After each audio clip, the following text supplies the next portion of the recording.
main goal for this project was to help develop my hard surface modelling skills, as I had done next to no work with this particular skill prior to the module. I hope that by the end of the module I would have a greater and maybe professional idea of the creation process towards these assets and how to accurately and efficiently create them.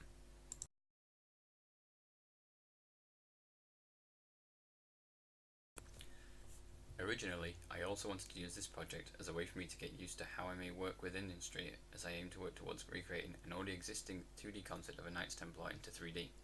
Unfortunately, during my research period into finding a concept to work towards and the materials that would be used, I began to forget my original goal to recreate a 2D piece, and instead moved to reimagining the Knights Templar in a different time, as this allowed me to experiment with all the great armor concepts I had found during the research period.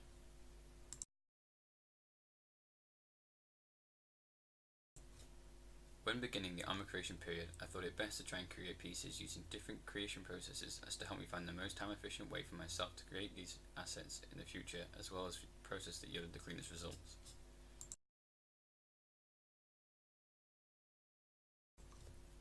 Beginning this testing period, I began by using a single box from 3ds Max and shaping it around the human model's shoulder using Swift loops and the extrude tool.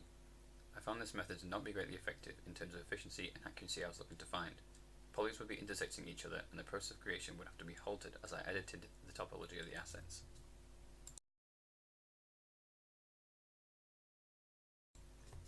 The second method I used was to construct a shoulder piece made up of 3 separate assets. This method proved very effective time-wise in providing the basic shape for the shoulder piece, however trying to connect all 3 assets together through their verts was a difficult task.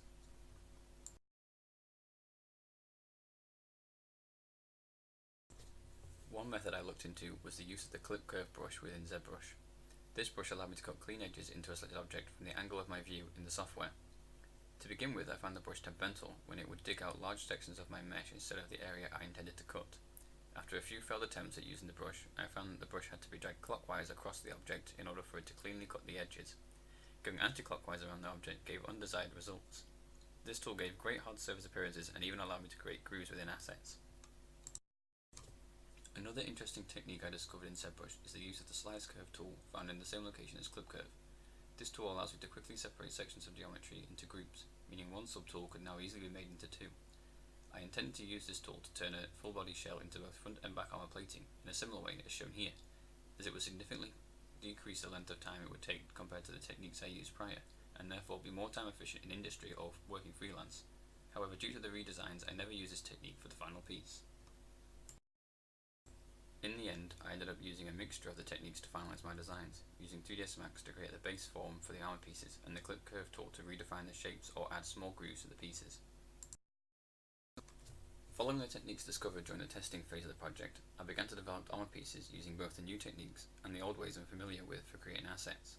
I started this by importing my base human male model into 3ds Max so I could create everything to an appropriate scaling. Areas like the shin and thigh guards were created by adding a cylinder around the appropriate area and rescaling and moving the top and bottom faces to align with the size of the lower leg or thigh. Swift loops were then added to widen the center of the cylinders for areas such as the thigh that needed to be curved. With these assets being so low down on the character and in areas of movement, I did not add much in the way of high detail other than some straps for the thigh guards to imply how they were connected to the knight. Any details needed for the assets would be able to be added during the texture phase as normals, as they will not be seen enough to waste polys in the retopology. For the chest piece, I really began the design within 3ds Max by drawing directly onto the human model using the draw on surface and extend tools that I normally use just for retopologies. This provided an accurate topology for the chest piece, however it wasn't very time efficient and my idea for the chest piece later changed. The new chest piece was created entirely within ZBrush, first by extracting an area from the chest and then applying the move brush to create slight curves towards the top of the piece to imply a point, followed by using the pinch tool and the smooth tool to further imply the point at the top of the armor. The two pieces were originally going to be held together by 4 straps on either side that were bolted to the armor, but feedback from my peers made it aware that this looked unrealistic. Taking this information on board, I duplicated the straps and overlaid them on top of the originals to imply a sturdier double strap, and then added points on the armor that would imply the double straps were in fact single straps looping through the armor. This area of the model then became a problem during the retopology phase, as I didn't think about how these areas would have to be made in order to create an accurate bake.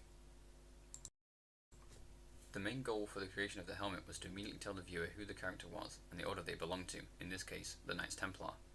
The helmet I reimagined was the bucket-style helmet famous among the Knights Templar Crusades. I had to make sure that the modernised version was created was still reminiscent of the original. The helmet was first created in 3ds Max, where I would keep the edges clean and crisp as I wanted them and easily create curved edges without greatly affecting the asset's topology. Using swift loops to adjust the curvature of the helmet and using the connect and cut tools to help keep the topology clean. Importing the helmet into ZBrush, I then used the pinch tool to create a line down the centre of the helmet, creating a sharpness to the asset, and thereby making the knight seem more threatening to those in the world he resides in. The smooth tool was also used to dampen the intensity of the flat top of the helmet, as this area would catch light far too aggressively in its original state. Small armour segments like the guards on the back of the hands were created in ZBrush using the extract tool. Using this tool meant the pieces fit to the hand almost perfectly, and in the case of the segment on the back of the hands, it provided interesting details that I would not have thought to create had I designed them in 3ds Max. For the armour plates on the finger and thumb, I aimed to replicate that of the padding on military and back gloves, as both of these provide suitable protection for rough environments they are designed for, whilst allowing the user's hand to interact with the world around them as they need to.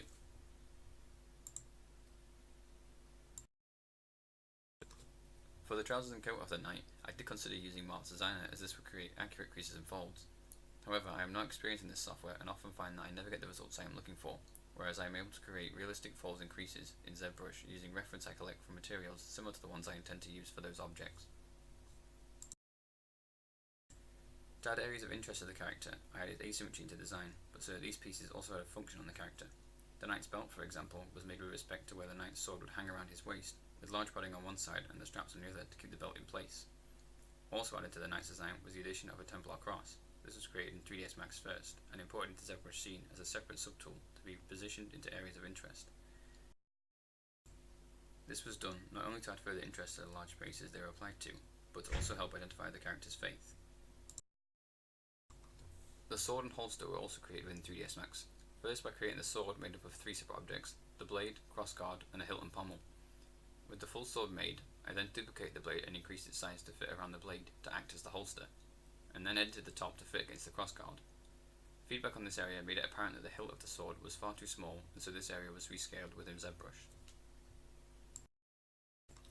At the current state, my knight is undergoing the retopology phase.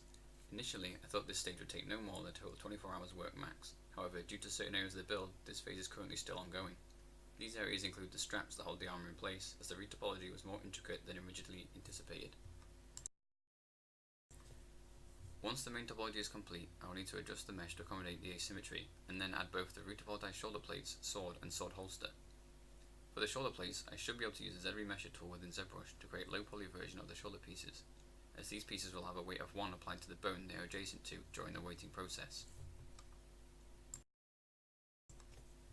The sword and sword holster both already have accurate low poly meshes, as they were designed in 3ds Max and TurboSmooth before being imported into ZBrush Scene.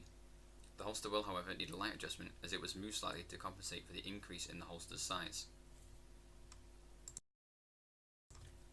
Once the full topology phase has been completed, I will move to unwrapping, which should take no longer than a few hours, and with this completed, I will move on to baking and texturing within Substance Painter to have a final piece ready for the hand and date. With everything up to and including the texture phase completed, I would then move on to creating a base for the character to stand on. Following this, I will also try to weight and animate the character, however this will be a stretch goal at this current time. Upon reaching the topology stage, I was fairly confident in where I was at during the project, as other students were still a step behind where I was at. However, now after being in a topology phase for the length of time I've been in, and the deadlines being 2 weeks away, I am no longer confident that I can meet the end goal originally planned, this being to add animation to the character. Once the character has been baked and textured, I will be putting a lot of time into lighting to present the character, as this will help to set the atmosphere of the character and help to bring out certain areas of the model as well. I will aim to use a 3-point lighting system with some extra low brightness lights to help highlight the silhouette of my character. This 3-point lighting system will use a darker blue or purple light for the backdrop, and a yellow to red light to highlight the main aspects of the character. By the end of the project, I hope to be able to present a posed, well-detailed and well-lit Templar knight sculpt that is easily identifiable to the viewer and that confidently shows my ability with the mix of both soft and hard surface modelling, providing a piece of work that I am proud to show on my portfolio.